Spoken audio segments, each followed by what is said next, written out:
De Mouloud Feraoun, le fils du pauvre, deuxième partie, chapitre 7, suite.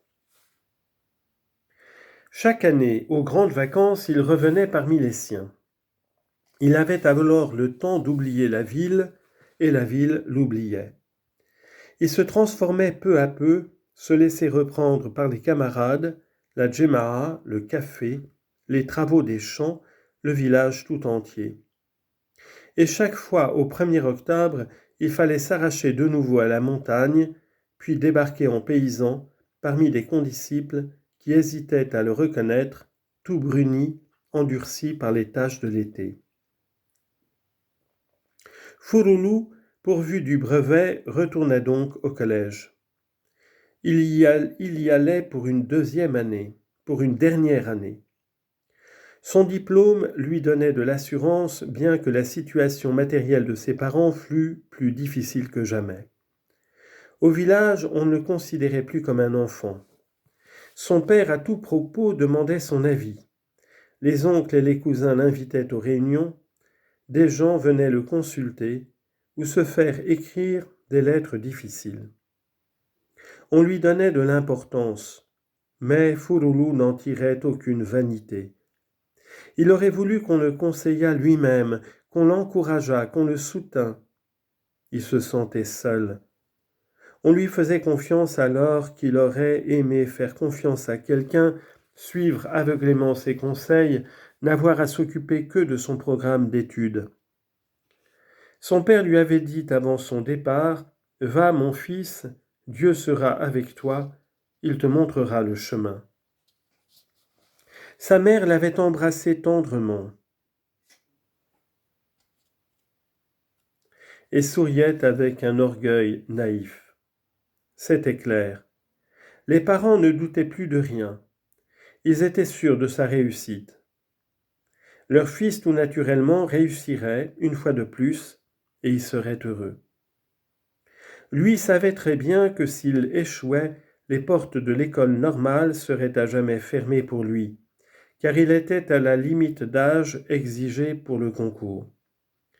Il aurait encore à travailler seul dans de mauvaises conditions. Ses parents ne pouvaient savoir qu'en cas d'échec, il demanderait à partir en France. Cette idée l'avait hanté tout l'été. En France, il trouverait à s'embaucher en usine comme manœuvre. En Algérie, il était pris dans cette alternative, ou bien devenir instituteur, ce qui signifiait l'aisance pour toute sa famille, ou bien redevenir berger. À mesure que les jours passaient, le concours paraissait inaccessible et effrayant. Fouroulou, tout en travaillant, se décourageait. Il se voyait en juin, retournant au village avec ses livres inutiles, son parchemin inutile, accueilli par sa mère en larmes, mais indulgente comme toujours, par son père déçu et misérable. Il imaginait le mépris de tous les autres. Par moments aussi, il se sentait confiant. Il jouait le sort des siens, leur dernière carte. Une semaine avant le grand jour, il se trouvait dans ses dispositions d'esprit. Son père était descendu à la ville pour lui apporter un peu d'argent destiné à assurer ses frais de séjour à Alger. Ils sortirent sur la route nationale et se promenèrent en attendant que passât le camion qui devait reprendre Ramdan. « Tu vas à Alger, dit celui-ci.